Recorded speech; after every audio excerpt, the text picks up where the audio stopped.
চিনে না লোকে সুনাম ধন্য ছিল যে, কতই নওজোয়ান গেছে মাটিতে মিশে, ধরা মন লাগানোর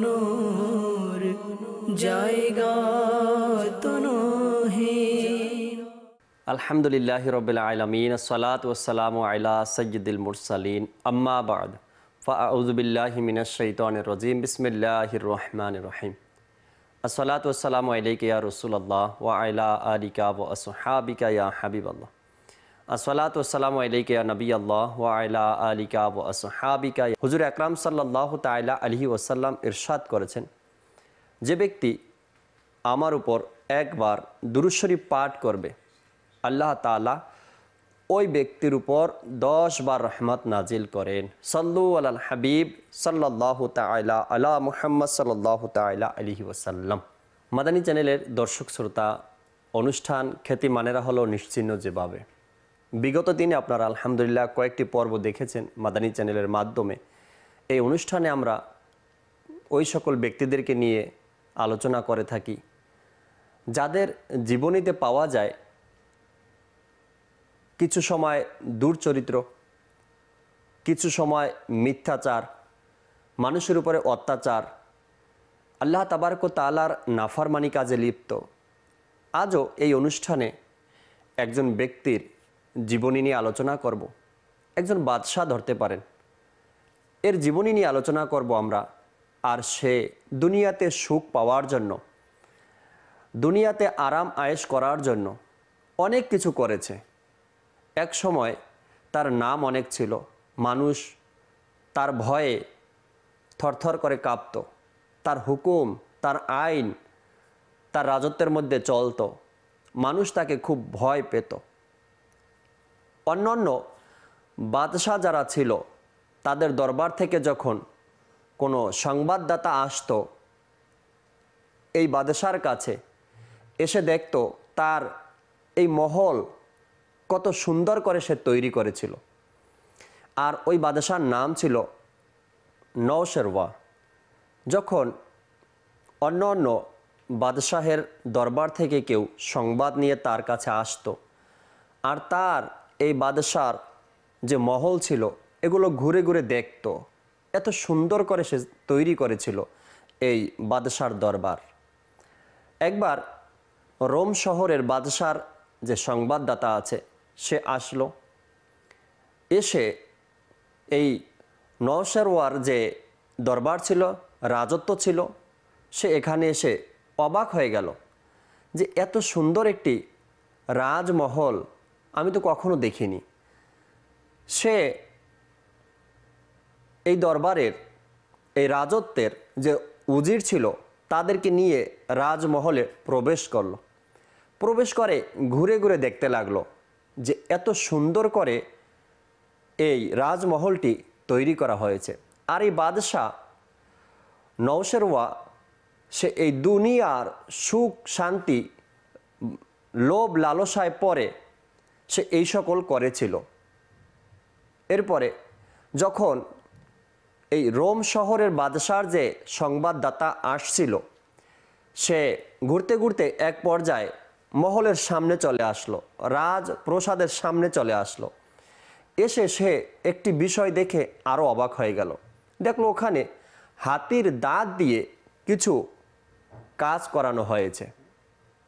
সে তাকে পরামর্শ দিল, বাদশার যে উজির ছিল তাকে বলল, এই যে হাতির দাঁত দিয়ে এই কাজগুলো করা হয়েছে, এগুলো মূলত এভাবে না করে যদি এভাবে করতেন আপনারা, তবে আরও সৌন্দর্যটা ফুটে উঠত। উজির উত্তর দিল, আমাদের বাদশার ইচ্ছা তো এমনই ছিল, আপনি যেভাবে বলছেন হাতির দাঁত এভাবে সে বানাবে, এই ডিজাইনটা সে এভাবে করবে, কিন্তু দেখা গেল যে কোনো কারণবশত আমাদের বাদশাহ আপনার মতামত যে ডিজাইন রয়েছে এভাবে সে করতে পারেনি, এভাবে করতে সে বাধ্য হয়েছে। মাদানী চ্যানেলের দর্শক শ্রোতা, একজন মানুষ দুনিয়াকে ভালোবেসে অস্থায়ী দুনিয়াতে বসবাস করার জন্য অনেক কিছুই করে মানুষ। আজ আমাদের সমাজে কি নেই? আছে। আপনি এমন এমন বাড়ি পাবেন, হয়তোবা 2-4-5 কোটি টাকা বাড়িতে খরচ করা হয়, সুন্দর ডিজাইন করা হয়, এরপরে মনোমুগ্ধকর কিছু পরিবেশ সেখানে তৈরি করা হয়, ডিজাইন, সবচেয়ে সুন্দর ডিজাইন বিদেশে দেখে এসে নিজের দেশে বাড়ির ডিজাইন করে। কেননা একজন ব্যক্তি যখন আমার বাড়িতে আসবে, সেজন্য আমার এই অট্টালিকা, আমার এই বাড়ি ঘর দেখে সেজন্য বুঝতে পারে আমার অনেক টাকা আছে, আমার অনেক ক্ষমতা আছে। আবার অনেক মানুষ এই দুনিয়াতে বসবাস করতে গিয়ে এটাও চিন্তা করে যে আমি যেন বাস নর্মালি এই দুনিয়া থেকে চলে যেতে পারি। তারও বাড়ি আছে, সেও বসবাস করে, ঘর সংসার আছে, কিন্তু এই দুইজন ব্যক্তির মধ্যে ব্যবধান একটাই, যে সে দুনিয়াকে ভালোবেসে দুনিয়ার মানুষকে দেখানোর জন্য, দুনিয়ার মানুষকে নিজের ক্ষমতা, নিজের অর্থ, নিজের সম্পদকে বোঝানোর জন্য সে এমন কিছু করলো যার মাধ্যমে তার অহংকারও সৃষ্টি হলো, আর এই ধন সম্পদ না তার কোনো কাজে আসলো। আর ওই ব্যক্তি যে হালাল উপার্জন করলো, মোটামুটিভাবে তার জীবন অতিবাহিত করার জন্য সে ঘর বাড়িও করলো, আর এই যে চিন্তাধারা তার ছিল যে আমার যা কিছু আছে আল্লাহ তাআলার পক্ষ থেকে নেয়ামত, আমি এটাকে সঠিকভাবে ব্যয় করি, খরচ করি, যাতে করে আমি দুনিয়াতেও চলতে পারি, আখেরাতেও আমার মঙ্গল অর্জন হয়। মাদানী চ্যানেলের দর্শক শ্রোতা, এই বাদশাহ নওশেরওয়ার বাবার নাম ছিল কাব্বাজ। আর এই কাব্বাজ প্রায় 23 বছর পর্যন্ত রাজত্ব পরিচালনা করেছে। এই 23 বছরের মধ্যে কাব্বাজ যখন শেষের দিকে আসলো রাজত্ব পরিচালনা করতে করতে, ওই সময় এক ব্যক্তির আবির্ভাব হলো। ওই ব্যক্তির নাম ছিল মিজদাক। দর্শক, এই মিজদাক যে ছিল, বাদশাহ নওশের বাবা যে ছিল কাব্বাজ, 23 বছর রাজত্ব পরিচালনা করেছে।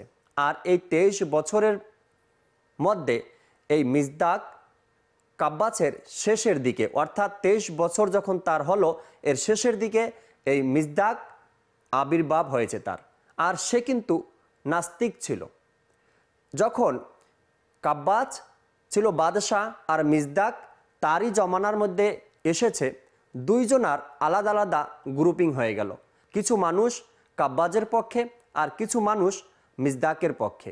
তাদের মধ্যে এক পর্যায়ে গিয়ে যুদ্ধ শুরু হয়ে গেল, অর্থাৎ ব্যক্তিদের মধ্যে মারামারি, কাটাকাটি, ঝগড়া বিবাদ।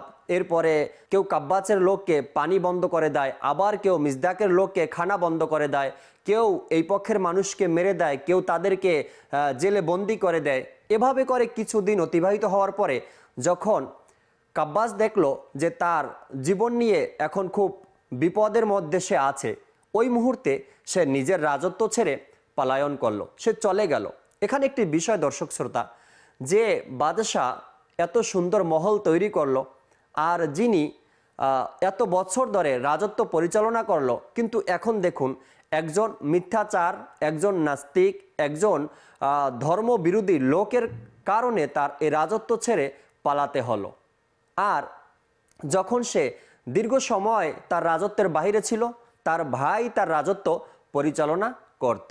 যখন কাব্বাজ দেখলো যে আমাদের রাজত্বের মধ্যে খুব ভালোভাবেই এখন পরিচালনা হচ্ছে, আগের মতো কোনো ঝামেলা নেই বা কোনো মারামারি নেই, ফিতনা ফ্যাসাদ নেই, কাটাকাটি নেই, কারো সাথে কোনো দ্বন্দ্ব নেই, তখন কাব্বাজ মনে মনে ভাবলো কি আমি চলে আসি, নিজের রাজত্বের মধ্যে নিজে ফিরে আসি।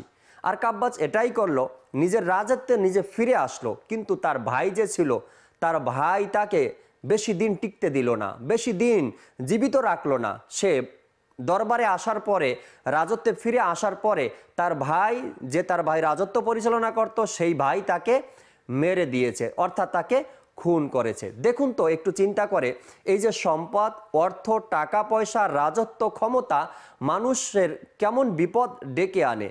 না সে নিজে রাজত্ব পরিচালনা করতে পারলো, না রাজত্বের মধ্যে বসবাস করতে পারলো, শেষ মুহূর্তে ভাইয়ের হাতে তার খুন হতে হয়েছে।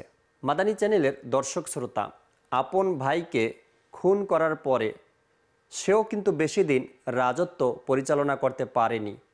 কিতাবের মধ্যে রয়েছে নিজের আপন ভাইকে খুন করার পরে সে মাত্র 2 বছর রাজত্ব পরিচালনা করেছে, আর এরপরেই তাকেও নির্মমভাবে হত্যা করা হয়েছে। অবশেষে নওশেরওয়া রাজত্ব পরিচালনা করা শুরু করলো। যখন নওশেরওয়া রাজত্ব পরিচালনা করা শুরু করলো, সে এক মাযহাব, এক ধর্ম, এক আকীদার দাওয়াত দেওয়া বা এগুলো পরিচালনা করা বা এগুলো প্রচার করা শুরু করলো। হ্যাঁ, কি ছিল সেই এক মাযহাব, এক আকীদা, এক ধর্ম, এটাও আমাদেরকে জানতে হবে। ওই বাদশাহ নওশেরওয়া যে এক ধর্ম আর এক মাযহাব, এক আকীদা প্রচার করছিল, তা ছিল অগ্নিপূজারী ধর্ম। দর্শক, একটু চিন্তা করি, সে তার বাবার খুনের প্রতিশোধ নেওয়ার জন্য এভাবে করে উঠে পড়ে লেগেছে। সে যখন ক্ষমতায় আসলো, সাথে সাথে ঘোষণা এটাই করলো যে আমি আমার বাবার খুনের প্রতিশোধ নিব। আর প্রতিশোধ নিতে গিয়ে সে এক ধর্ম, এক মাযহাব আর এক আকীদার প্রচার শুরু করলো, আর তা ছিল অগ্নিপূজারী। কিতাবের মধ্যে এটাও রয়েছে দর্শক শ্রোতা, এই ব্যক্তি বাদশাহ নওশেরওয়া সে প্রায় 80,000 মানুষকে কতল করেছে, 80,000 মানুষকে সে হত্যা করে দিয়েছে। শেষ পর্যন্ত তার রাষ্ট্রের, তার রাজত্বের যে সীমান্ত ছিল, সে বলল কি আমি সীমান্তে যাব আর সেখানে গিয়ে দেখব যে আমার রাজত্বের মধ্যে শত্রু বাহিনী কোন দিক থেকে প্রবেশ করে আর কিভাবে সে আমার রাজত্বে আসে।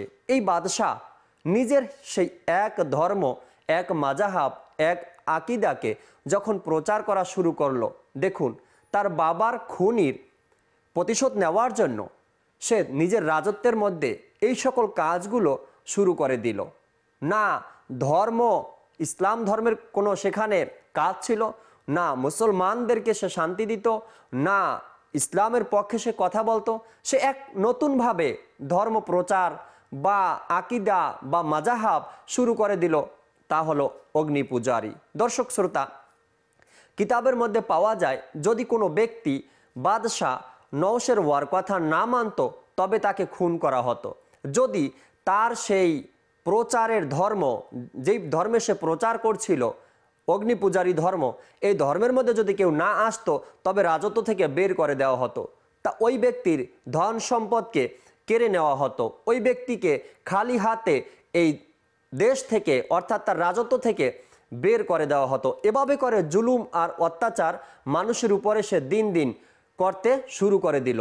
আর সে এগুলো করেই কিন্তু তার রাজমহলে, তার রাজত্বের মধ্যে এক পরিবেশ, এক মহল তৈরি করেছিল, যে মহল দেখার জন্য এক সময় হাজার হাজার মানুষ তার রাজ দরবারে আসতো শুধু এটা দেখার জন্য যে বাদশাহ নওশেরওয়া কি করছে, এগুলো কেমন মহল সে তৈরি করেছে, যা দেখার জন্য মানুষ দিনের পর দিন, ঘন্টার পর ঘন্টা এখানে বসে থাকে দেখার জন্য, রাজত্ব দেখার জন্য তার সেই রাজমহল।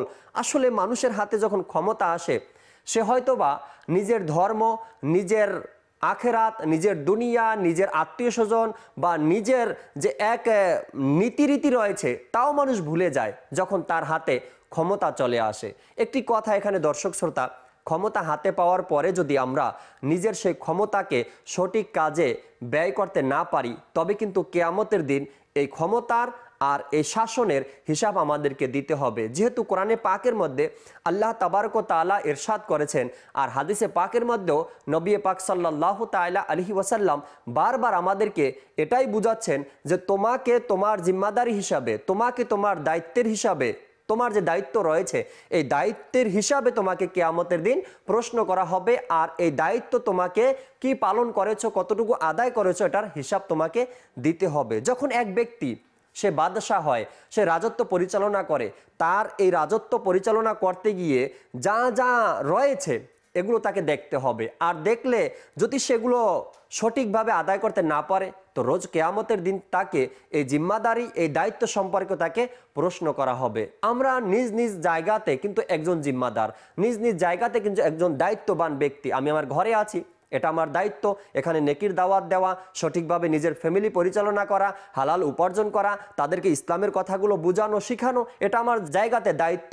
আর যদি দায়িত্ব আমি দুনিয়াতে সঠিকভাবে পালন না করি, তবে এটার হিসাব কিন্তু আমাকে কিয়ামতের দিন দিতে হবে। এমন করে প্রতিটা ব্যক্তির ব্যাপারেই কিন্তু তাকে নিজ নিজ স্থান থেকে এই দায়িত্ব হিসেবে তাকে হিসাব নিকাশ দিতে হবে। মাদানী চ্যানেলের দর্শক শ্রোতা, বাদশাহ নওশেরওয়া যখন সে খুব ঠিকঠাক মতো তার ইচ্ছা মতো এই রাজত্ব পরিচালনা করে আসছিল, এর মধ্যে এক রাতে সে ভয়ঙ্কর কিছু স্বপ্ন দেখল।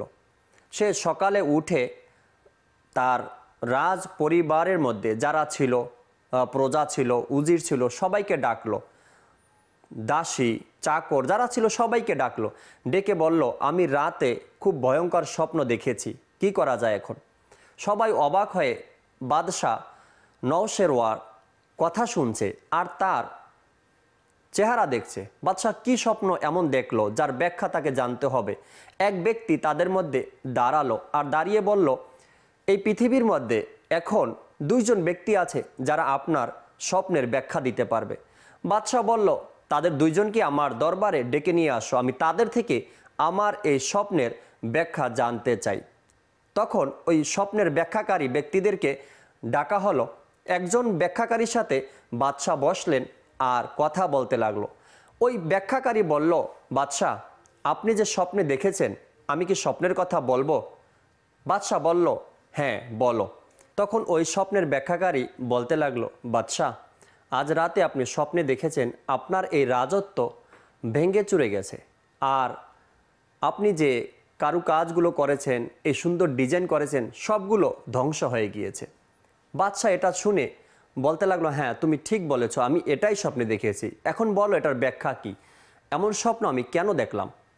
তখন ওই স্বপ্নের ব্যাখ্যাকারী বলল যে, বাদশাহ, অতি শীঘ্রই এই যে রাজত্ব রয়েছে, এই রাজত্বের মধ্যে যারাই বসবাস করে তাদের হাতেই আপনার এই রাজত্ব ধ্বংস হবে, আর আপনার রাজত্ব শেষ হয়ে যাবে, অন্য কেউ রাজত্ব পরিচালনা করবে।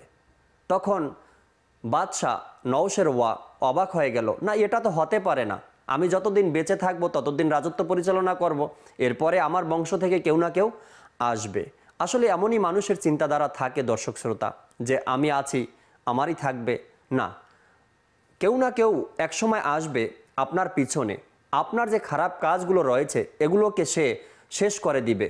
সঠিক ধর্ম, সঠিক পথ, সঠিক আকীদা কেউ না কেউ চাইবে কি আমার ধর্মের এভাবে করে প্রচার হোক। কেননা বাদশাহ নওশেরওয়া সে কিন্তু এক ধর্মের প্রচার করত, সে কিন্তু এক আকীদা, এক মাযহাবের কথা বলতো, আর সেটা কি ছিল? অগ্নিপূজারী। যখন কোনো মুসলমান নেককার বান্দা, আল্লাহর ওলি, সে দেখবে যে আমার রাষ্ট্রের মধ্যে বা আমার রাজত্বের মধ্যে বাদশাহ যে কাজগুলো করছে এগুলো ঠিক করছে না, তখন কিন্তু সে নেকির দাওয়াত দেওয়া শুরু করবে। আর একদিন নেকির দাওয়াতের মাধ্যমে আল্লাহ তাবারক ওয়া তাআলা মুসলমানদের এই শান ও শওকাতকে, মুসলমানদের এই সম্মানকে ইনশাআল্লাহ আল্লাহ তাআলা বুলন্দ করে দিবেন। বাদশাহ নওশেরওয়াও এমনই হয়েছে, পরবর্তীতে তার বাদশাহী খতম হয়ে গিয়েছে, তার থেকে এগুলো সব চলে গিয়েছে, তারপরে কেউ না কেউ তার বাদশাহী, তার রাজত্ব পরিচালনা করেছে। মাদানী চ্যানেলের দর্শক শ্রোতা, আসলে আল্লাহ তাবারক ওয়া তাআলা মানুষকে টাকা দিয়েও পরীক্ষা নেন, আবার কখনো ক্ষমতা দিয়েও পরীক্ষা নেন, আবার কখনো সন্তান দিয়েও আল্লাহ তাআলা পরীক্ষা নেন। কিন্তু আমাদেরকে বুঝতে হবে যে আমরা আল্লাহ তাআলার দরবারে কোন বিষয় পরীক্ষা দিয়ে ভালো রেজাল্ট করতে পারবো। এখন কারো কাছে আল্লাহ তাবারক ওয়া তাআলা সম্পদ দিয়েছেন, সে অপব্যবহার করছে, কারো কাছে আল্লাহ তাবারক ওয়া তাআলা ক্ষমতা দিয়েছেন, অপব্যবহার করছে, আবার কারো কাছে সন্তান আছে, সন্তানকে সঠিক পথ বাবা মা দেখায়নি। এখন আপনার কাছে ক্ষমতা আছে বিদায় আপনি মিথ্যা, ভুল, খারাপ এগুলো প্রচার করবেন, আর এগুলোই মানুষের কাছে পৌঁছাবেন, এগুলো মানুষকে দিয়ে জোরপূর্বক আপনি আদায় করবেন, এটা তো হবে না। আর একদিন না একদিন আপনার এই ভুলের, এই মিথ্যার পতন অবশ্যই হবে। আল্লাহ তাবারক ওয়া তাআলা সত্যকে একদিন সামনে নিয়ে আসবেন। আল্লাহ তাআলা আমাদেরকেও এই রকমের জাহিলিয়াত থেকে, এই রকমের দুষ্ট লোক থেকে, এই রকমের মিথ্যা ধর্ম প্রচারকারী থেকে আল্লাহ আমাদেরকে বাঁচাক। সঠিক আকীদা, সঠিক ধর্ম ইসলামের মধ্যে থাকার আল্লাহ আমাদের সেই তৌফিক দান করুক। দর্শক, আগামী পর্বে আবার কোনো না কোনো এরকমের ব্যক্তিদের জীবনী নিয়ে আলোচনা করব, যাতে আমাদের শিক্ষা হয়, আমরা বুঝতে পারি, কিছু শিখতে পারি। আল্লাহ তাআলা সেই তৌফিক দান করুক। আমিন বিজাহিন নাবিল আমিন সাল্লাল্লাহু তাআলা আলাইহি ওয়াসাল্লাম। ওয়াসাল্লাম। সাল্লু আলাল হাবিব সাল্লাল্লাহু তাআলা আলা মুহাম্মদ সাল্লাল্লাহু তাআলা আলাইহি ওয়াসাল্লাম। চিনে না লোকে সুনাম ধন্য ছিল যে, কতই নওজোয়ান গেছে মাটিতে মিশে।